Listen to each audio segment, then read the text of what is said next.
திருவரை நேரம் பைபிள் அவர் presented by the National Bible College.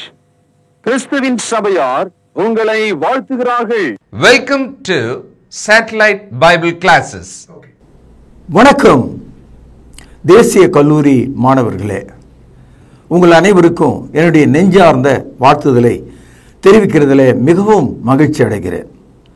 உலகளாவிய மாணவ செல்வங்களே, கண்மணிகளே, தோழர்களே, உங்களுக்கு வயது ஒரு பொருட்டல்ல. நீங்கள் ஆணா பெண்ணா என்பது ஒரு முக்கியம் அல்ல. நீங்கள் அனைவரும் ஒரு ஆத்மாவாக இருக்கிறீர்கள். You are a soul. உலகளாவிய த நேஷனல் பைபிள் காலேஜ் வழங்கும் இந்த ஆன்லைன் வகுப்புகள் தேவனுடைய வார்த்தையை நீங்கள் உங்கள் உள்ளங்களில் பதிவு இறக்கம் செய்வதற்காக, அதை கேட்டு அதன்படி நடப்பதற்காக வழங்கப்படுகிற ஒரு முறைப்படுத்தப்பட்ட பாடத்திட்டம். படிக்கிறவர்கள் ஒரு காலகட்டத்தில் நான் படித்தேன், அதற்கான ஆதாரம் என்ன என்று நீங்கள் கேட்டால், அதற்கான ஒரு பட்டத்தை உங்களுக்கு வழங்க வேண்டும் என்பது தேசிய வேதாகம கல்லூரியினுடைய நிர்வாக குழு எடுத்த ஒரு முடிவு. It's an academic decision that you must earn a bachelor degree. ஆகவே நீங்கள் இந்த வகுப்பை தொடர்ந்து கவனிக்கணும், அந்த வசனங்களை எல்லாம் எழுதி கொள்ளணும், கேட்டவைகளை மறக்காமல் இருக்க வேண்டும். இப்படியே நாம் இருந்தால் இந்த கொரோனா போன்றவைகளெல்லாம் ஒழிந்த பிறகு உங்கள் ஒவ்வொருவருக்கும் இந்த அப்ளிகேஷன் ஃபார்ம் உங்களுக்கு அனுப்பி அதை நிரப்ப செய்து பதிவு செய்து கொள்ளலாம். ஒரே ஒரு கடமை தான், நீங்கள் இந்த நிகழ்ச்சியை நேரம் தவறாமல் பார்க்கணும், அதையெல்லாம் ஒரு புத்தகத்தில் எழுதி வைத்து கொள்ளணும். பைபிளில் அது சரியாக இருக்கிறதா என்று நீங்கள் பொருத்தி பார்க்கணும். இதில் சொல்லப்படுகிற கருத்துகள் சிலது எதிரும் புதிருமா தெரியும். அதற்கு அடிப்படை காரணம் நீங்கள் கொண்டிருக்கிற நம்பிக்கை. ஏன்னா கிறிஸ்தவத்தில் மார்க்கம் இருக்கிறது, மதமும் இருக்கிறது. மதத்தில் 2000 வகையான பிரிவுகள் இருக்கிறது. அந்த பிரிவுகளில் ஒன்றிலிருந்து நீங்கள் வந்திருக்கலாம். அதனால் அந்த பிரிவுகள் எதை நம்புகிறார்களோ அது உங்களுடைய நம்பிக்கையாக மாறிவிடக்கூடும். அதனால தான் நான் என்ன சொல்கிறேன்னா, உங்கள் கண்களால் நீங்கள் வேத எழுத்துக்களை படித்து சத்தியங்களை புரிந்து கொள்ளுங்கள். பிறருடைய ஆலோசனை அல்ல, தேவனுடைய ஆலோசனையை கேளுங்கள். ஆகவே வேதாகம் என்ன போதிக்கிறதோ அதை போதிக்க வேண்டும். வேதாகம் எதை குறித்து போதிக்கவில்லையோ நாம் அதை போதிக்கக்கூடாது. இப்போ சொன்னது உங்களுக்கு விளங்கி இருக்கும்னு நினைக்கிறேன். Teach what the Bible teach, silent where Bible is silent.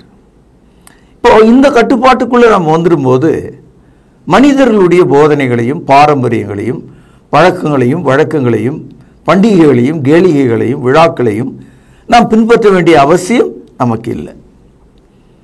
இந்த நேருக்கு நேர், ஃபேஸ் டு ஃபேஸ் என்ற இந்த தொடரில் இன்றைக்கு நாம் இந்த பைபிளில் இருக்கிற 6 முக்கிய விஷயங்களை இன்றைக்கு நான் சொல்ல போகிறேன். வாட் த பைபிள் கண்டைன்ஸ், இந்த பைபிளில் என்னதான் இருக்கு.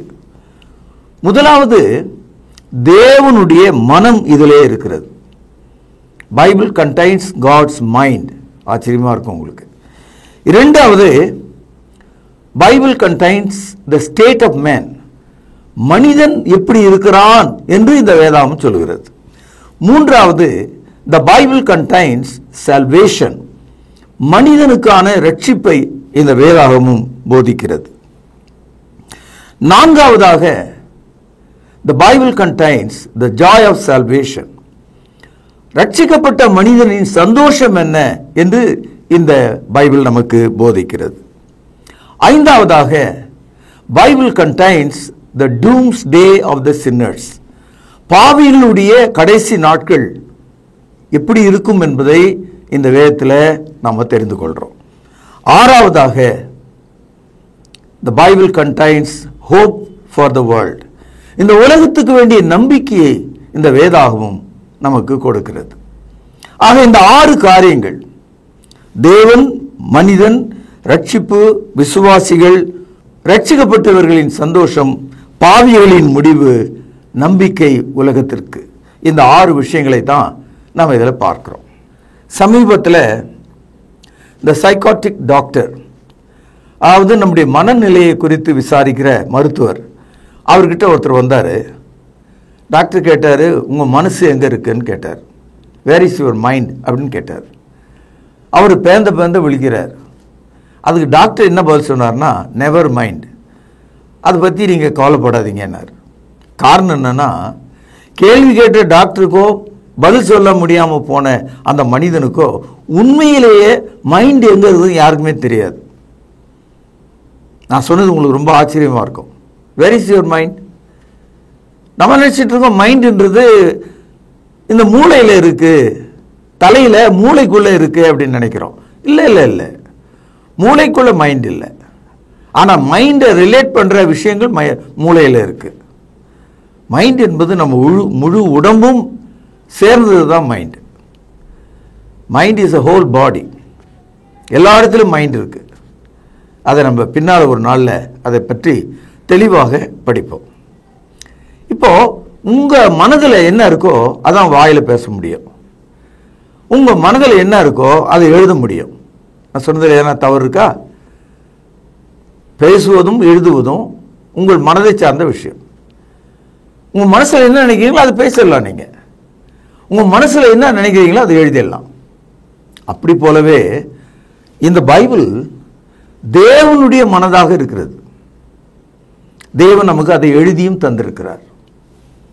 ஏசாயா தீர்க்கதரிசன புத்தகம் 45வது அதிகாரம் 18வது வசனம், வானங்களை சிருஷ்டித்து பூமியை வெறுமையாக இருக்க சிருஷ்டியாமல் அதை குடியிருப்புக்காக செய்து படைத்து அதை உருவேற்படுத்தின தேவனாகிய கர்த்தர் சொல்கிறதாவது, நானே கர்த்தர், வேறு ஒருவரும் இல்லை. இந்த ஒரு வசனத்தில் ஐ ஆம் த லார்ட் காட், நானே கர்த்தர், வானத்தையும் பூமியை சிருஷ்டித்தவர் நான் தான், வேறே தேவன் இல்லை என்று தெளிவாக தேவன் சொல்கிறார். இந்த பூமியில் ரெண்டு விஷயங்களை பார்க்கிறோம். வெளிச்சத்தை பார்க்கிறோம், இருட்டை பார்க்கிறோம். நல்லதை பார்க்கிறோம், கெட்டதையும் பார்க்கிறோம். தேவன் இவைகளை மனிதனுடைய தேவை நிமித்தமாக படைத்திருக்கிறார். பாருங்கள், ஏசாயா 45வது அதிகாரம் 7வது வசனம், ஒளியை படைத்து இருளையும் உண்டாக்கினேன். கவனிச்சிங்களா? சமாதானத்தை படைத்து தீங்கையும் உண்டாக்குறவர் நானே, கர்த்தராகிய நானே இவைகளை எல்லாம் செய்கிறவர். இந்த இடத்துல நம்ம ஆச்சரியப்பட்டோம். நல்லது கெட்டதெல்லாம் ஏன் அந்த உலகத்தில் இருக்கு? நல்லது செய்யணும்னு நினைச்சா என்னால் முடியல, கெட்டது செய்யறது நான் வெறுக்கிறேன், அப்படிதான் மனிதர்களாகி நாம் நினைக்கிறோம். தேவன் இதற்குள்ளே நமக்கு ஒரு செய்தியை வைத்திருக்கிறார். இந்த பிரச்சனைகளுக்குள்ளே, இந்த எண்ண ஓட்டங்களுக்குள்ளே, இந்த வேதனைகளுக்குள்ளே நாம் தேவனை அறிகிற அறிவை தேவன் நமக்கு வைத்திருக்கிறார்.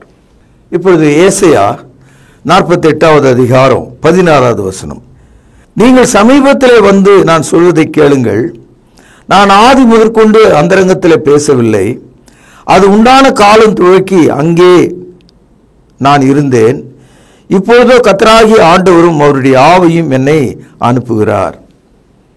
வானத்தையும் பூமியும் உண்டாக்கின தேவன், இருளையும் வெளிச்சத்தையும் உண்டாக்கின தேவன், நன்மையும் தீமையும் காண்பிக்கிற தேவன், சமாதானத்தையும் கோபத்தையும் வெளிப்படுத்துகிற தேவன், பூமியின் மீது நம்மை உண்டாக்கின போது அவருடைய வார்த்தையை கேட்கும்படி அவர் நம்மை உண்டாக்கி இருக்கிறாராம்.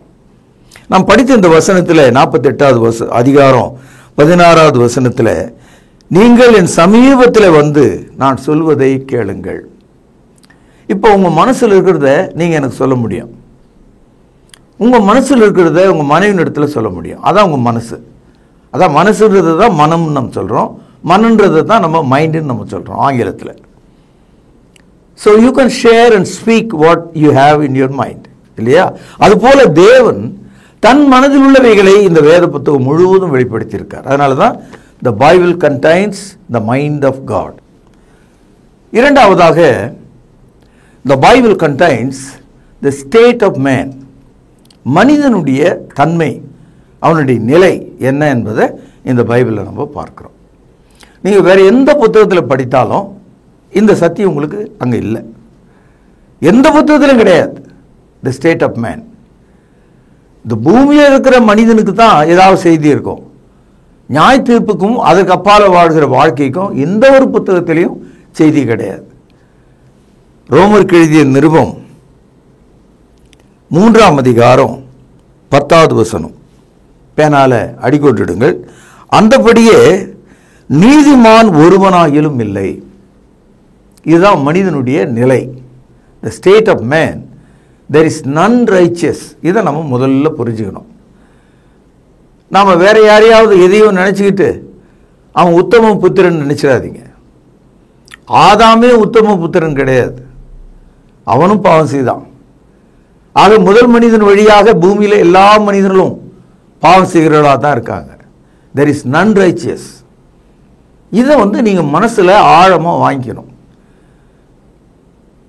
உங்கள் மனசில் மதத்தின் தலைவர்கள் யோகிதை உள்ளவர்கள், பரிசுத்தம் உள்ளவர்கள், நல்லவர்கள் என்று நீங்கள் நினைச்சீங்கன்னா மோசம் போயிடுவீங்க.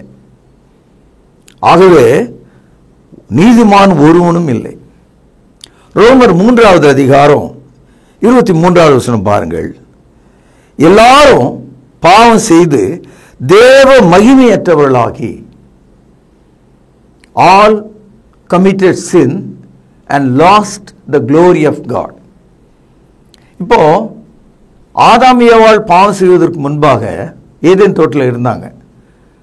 அந்த ஏதேன் தோட்டத்தில் தேவ மகிமை அவர்கள் மீது இருந்ததாம். they had the glory of God. ஆனால் அவர்கள் பாவம் செய்த போது தேவ மகிமை அவர்களை விட்டு நீங்கி விட்டதாம். அவர்கள் மரணத்துக்குரிய மகிமையை அடைந்தவர்களாக மாறினாங்க. அதனால அவங்க ஒளிந்து கொண்டாங்க, வெட்கப்பட்டாங்க, பயந்தாங்க, நியாயம் தீர்க்கப்பட்டாங்க. காரணம் என்னன்னா அவர்கள் தேவனுடைய மகிமை இழந்துட்டாங்க. ஆக எல்லா மனிதர்களும் பாவம் செய்திருக்காங்க, எல்லா மனிதர்கள் மேலும் தேவனுடைய மகிமை இல்லை. இதுதான் ஸ்டேட் ஆஃப் மேன். மூன்றாவதாக, Bible contains the way of salvation. இந்த வேதாகமும் மனிதனுக்கான ரட்சிப்பை, மறுவாழ்வை போதிக்கிறதாக இருக்கிறது. அதனால தான் இந்த பைபிள் எடுத்து நம்ம படிக்கிறோம். சில சமயங்களில் பிற மதங்களில், குறிப்பாக இந்து சமயத்தில், கடவுளை பற்றி சில விஷயங்களை மனிதன் தெரிந்து கொள்ளக்கூடாதுன்னு கடவுள் விரும்புவதாக அவங்க புத்தகத்திலே எழுதியிருக்கு. தாழ்த்தப்பட்ட மக்கள் கடவுளுடைய பெயரை தெரிஞ்சுக்கிட்ட ஒரே காரணத்துக்காக அந்த மதத்தில் ஈயத்தை காய்ச்சி காதலை ஊத்தின வரலாறு சரித்திரத்தில் இருக்கிறது. கடவுள் பெயரை காதலை கேட்டது குற்றம். இந்த அளவுக்கு அவர்கள் மத்தியில் இந்த கருத்துக்கள்லாம் இருக்கு.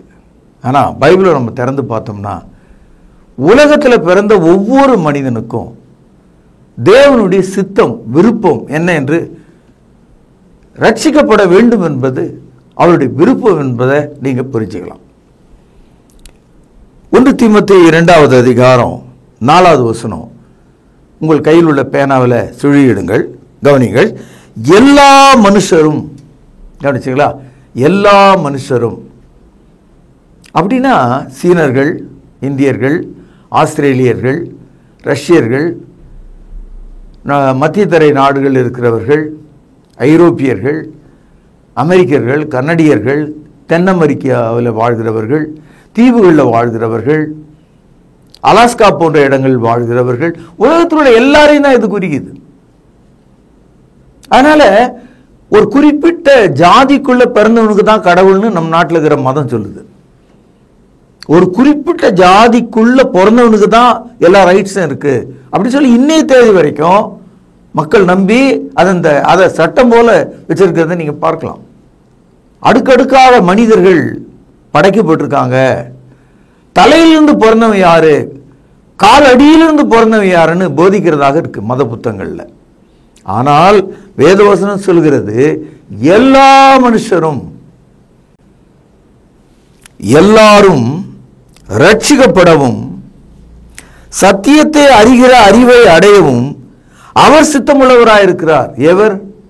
தேவன். சித்தம்னா என்னது? வில். It's God's will. சத்தியத்தை அறிந்து கொண்டால்தான் ரட்சிப்பை நாம் தெரிந்து கொள்ள முடியும். இந்த கிறிஸ்தவத்தில் இந்த மதம் நான் ஒன்று சொன்னேன் பார்த்தீங்களா, அந்த குரூப் அவங்க அத்தனை பேருக்கும் ரட்சிப்பு என்பது ஒரு மந்திர சொல் மாதிரி. அவங்களுடைய சொந்த விருப்பத்தின்படி தான் அவங்க ரட்சிக்கப்படுவாங்க. அவங்களுக்கு எது பிடிக்குமோ அப்படியே ரட்சிக்கப்படுவாங்க. அவங்க போதவர் கையை தூக்குனா தூக்குவாங்க, கையை கீழே போடனா போடுவாங்க. அந்த அளவுக்கு அவங்களுடைய நம்பிக்கை. ஆனால் பைபிள் சொல்லுது, ரட்சிப்பு சத்தியத்திலிருந்து நமக்கு வருகிறது. சத்தியம் இல்லாமல் ரட்சிக்கப்பட முடியாது. இப்போ உங்க வீட்டுக்கு பக்கத்தில் அல்லது நீங்களே கூட நீங்கள் ரட்சிக்கப்பட்டிருக்கீங்களா? ஆமான்னு சொல்லுவாங்க. அதுக்கான சத்தியம் தெரியுமானா எங்களுக்கு தெரியாதுன்னு சொல்லுவாங்க. இது எப்படி இருக்கு? அடிமுட்டாள்தனமா இல்லையா? தவறாக உங்களுக்கு படலையா? என்ன சொல்றாரு கவனிங்க. எல்லா மனுஷரும் 1, ரட்சிக்கப்படவும் 2, சத்தியத்தை அறிகிற அறிவை அடைவும் 3, அவர் சித்தமுள்ளவராக இருக்கிறார் 4. ஆக தேவனுடைய சித்தம் நாம் எல்லாரும் ரட்சிக்கப்பட வேண்டும். ஆனால் ரட்சிக்கப்பட சத்தியத்தை நாம் அறிந்து கொள்ள வேண்டும். அப்போ without knowing the truth you cannot be saved. இங்க தான் குழப்பமே வந்தது. மார்க்கத்திலிருந்து மதம் எப்படி பிரிஞ்சுதுன்னா இங்க தான் பிரிஞ்சுது. ரட்சிப்பு வேணும்னு மதத்தில் இருக்கிறவங்க அத்தனை பேரும் 2 கையை மேலே தூக்குறாங்க, ஆசைப்படுறாங்க, அழுகுறாங்க, முட்டி போட்டு ஜெபிக்கிறாங்க. ஆனால் சத்தியத்தை அவர்கள் தெரிந்து கொள்ள விரும்பவில்லை. அப்போ சத்தியத்தை அறியாது இருக்கும்போது ரட்சிப்பு உங்களுக்கு உண்டாகாது. லூக்கா எழுதிய சுவிசேஷம் 19வது அதிகாரம் 10வது வசனம் கவனிங்கள். எழுந்து போனதை தேடவும் ரட்சிக்கவுமே மனுஷகுமாரன் வந்திருக்கிறார். The Son of Man came to seek the lost and to save them. இப்போ இயேசு இந்த உலகத்துக்கு வந்தாரு. எதற்காக வந்தாரு? காணாமற் போன ஒரு ஆட்டை ஒரு மேய்ப்பன் தேடி போனான். அந்த மேய்ப்பன் இடத்துல 100 ஆடுகள் இருந்தது. 99 தொழுவத்தில் விட்டுட்டு ஒரு ஆட்டை தேடி போனா போயிட்டே இருந்தான். அது பயந்து போய் துஷ்ட மிருகங்கள் கையில தப்பாமல் ஒரு வேருக்குள்ளே சிக்கி கொண்டிருந்தது. அதனுடைய கால் உடைந்திருந்தது. அந்த மேய்ப்பன் அதை அன்பாய் அழைத்து, அது நடக்க முடியாதுன்னு தெரிஞ்ச உடனே தோளில் தூக்கி கொண்டு அவன் கிராமத்துக்கு வந்து அந்த கிராமத்தில் உள்ள எல்லா மக்களையும் கூப்பிட்டு காணாமற் போன ஆட்டை கண்டுபிடித்தேன் என்று சொன்னானாம். இது இயேசு சொன்ன உதாரணம். I have found my lost sheep என்று அவன் சொன்னானாம். அப்பொழுது அவர்கள் அனைவரும் சந்தோஷப்பட்டார்கள் என்று படிக்கிறோம். அது மாதிரி ரட்சிப்பை கொடுக்கும்படியாக வந்தவர் நாம் அனைவரும் காணாமற் போயிருக்கிறோம் என்று அறிந்திருக்கிறார். பாவத்தில் நாம் தொலைந்து இருக்கிறோம். ஒவ்வொருவரும் மனசை நீங்கள் தொட்டு பார்த்தீங்கன்னா, உங்களுடைய செயல்களை ஆராய்ந்து பார்த்தீங்கன்னா, உங்கள் வாயின் வார்த்தை, மனதின் எண்ணங்கள், உங்கள் கையின் கிரியைகள், காலின் நடைகள், உங்களுடைய குடும்ப நிலைகள் எல்லாவற்றிலும் பார்த்தீங்கன்னா கொடுமையும் இரத்தமும் கடுமையும் தண்டனைக்குரியதாக இருக்கும். இழந்து போனதை தேடவும் சிலுவையில் அவர் தேடிக்கொண்டிருக்கிறார். ரட்சிக்கவும் அவருடைய மரணம் அடக்க உயிர்த்தெழுதல் வழியாக அவர் உலகத்திற்கு வந்தார். ஆக the Bible contains the salvation of man. இந்த வேதாகமம் விசுவாசியின் சந்தோஷத்தை போதிக்கிறது.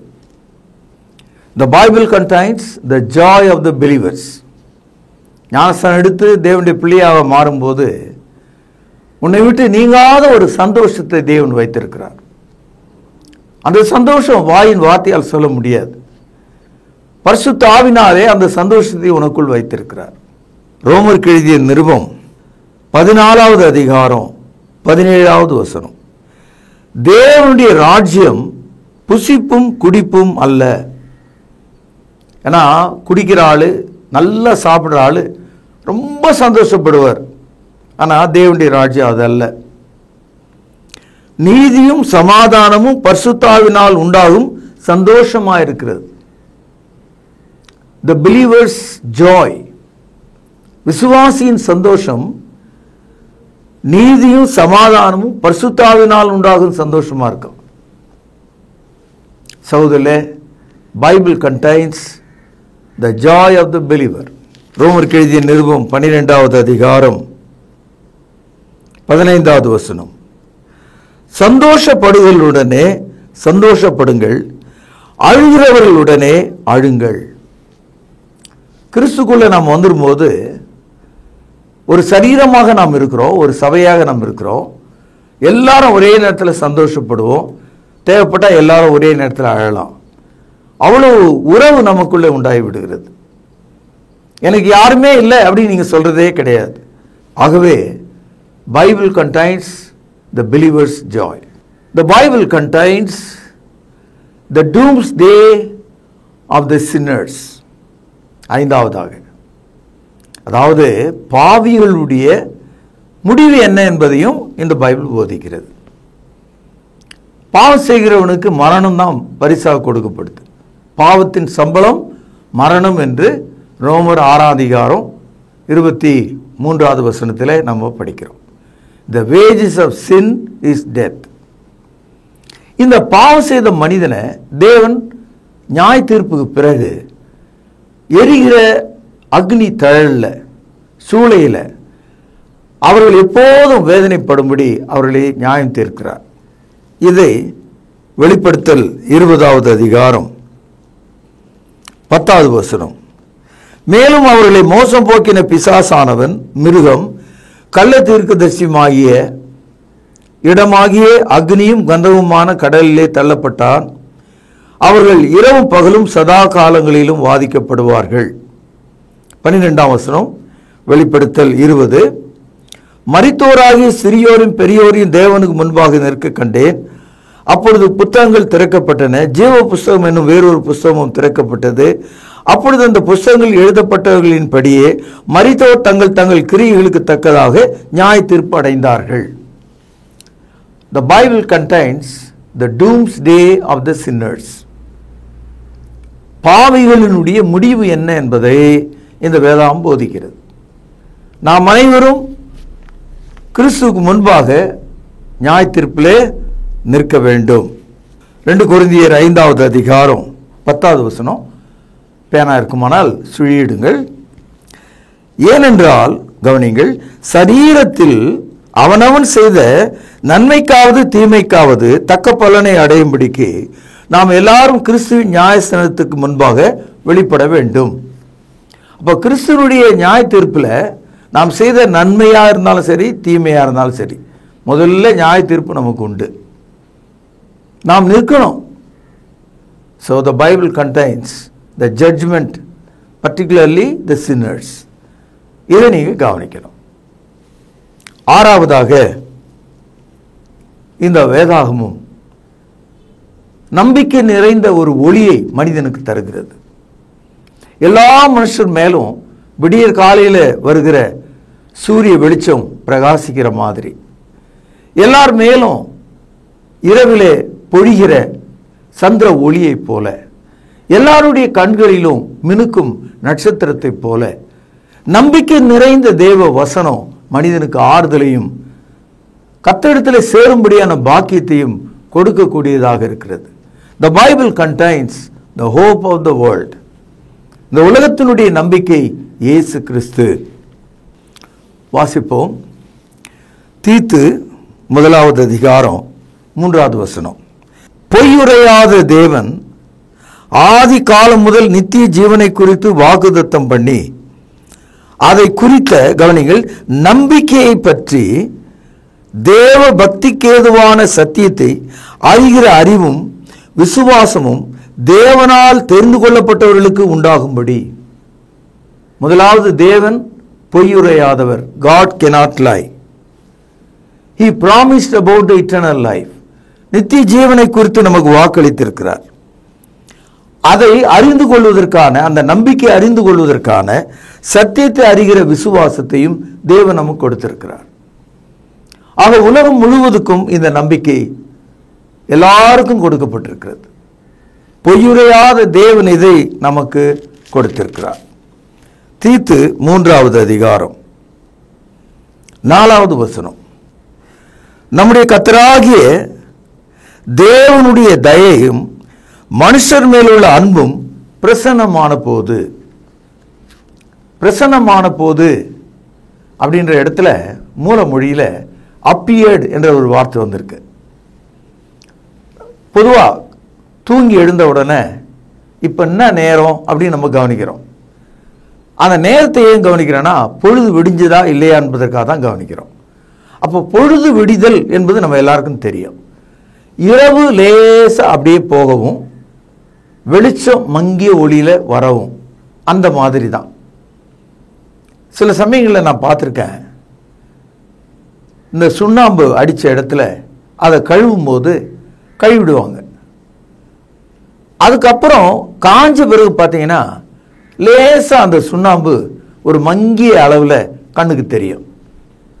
ஏன்னா அது அவ்வளோ உறுதியாக செவுத்தை பற்றிட்டு இருக்கு.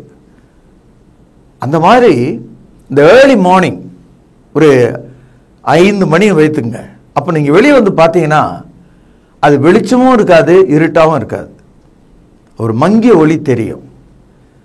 ஆனால் தொடர்ந்து பார்த்துட்டே இருந்தீங்கன்னா ஒரு பிரகாசமான ஒளி எல்லா மலைகளுக்கும் மேலாக, எல்லா காடுகளுக்கும் மேலாக, எல்லா வீடுகளுக்கும் மேலாக, எல்லா மனுஷருடைய கண்களுக்கும் ஒரு மாபெரும் ஒளி சந்தோஷத்தை கொடுக்கும்.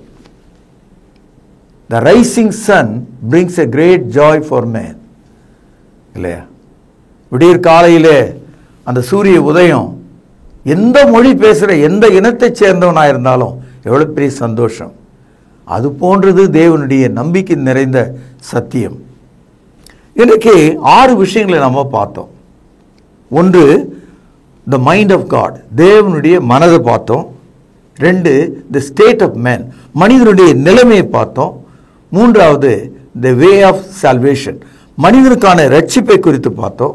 4வது, விசுவாசிகளின் சந்தோஷம், த ஜாய் ஆஃப் பிலீவர்ஸை பற்றி பார்த்தோம். 5வதாக, த ஜட்ஜ்மெண்ட் ஆஃப் த சின்னர்ஸ், பாவிகளுடைய நியாய தீர்ப்பை பற்றி பார்த்தோம். 6வதாக, ஹோப் ஆஃப் த வேர்ல்ட், உலகத்தினுடைய நம்பிக்கை குறித்து நாம் கேள்விப்பட்டோம். இந்த 6 விஷயங்களையும் உள்ளடக்கிய இந்த வேத புத்தகம் உங்களுக்கு மிகவும் நெருக்கமாக இருக்க வேண்டும் என்று சொல்லி இன்றைய செய்தி நான் இங்கே நிறைவு செய்கிற. நாளை நாம் சந்திப்போம், பிரார்த்தனை செய்வோம்.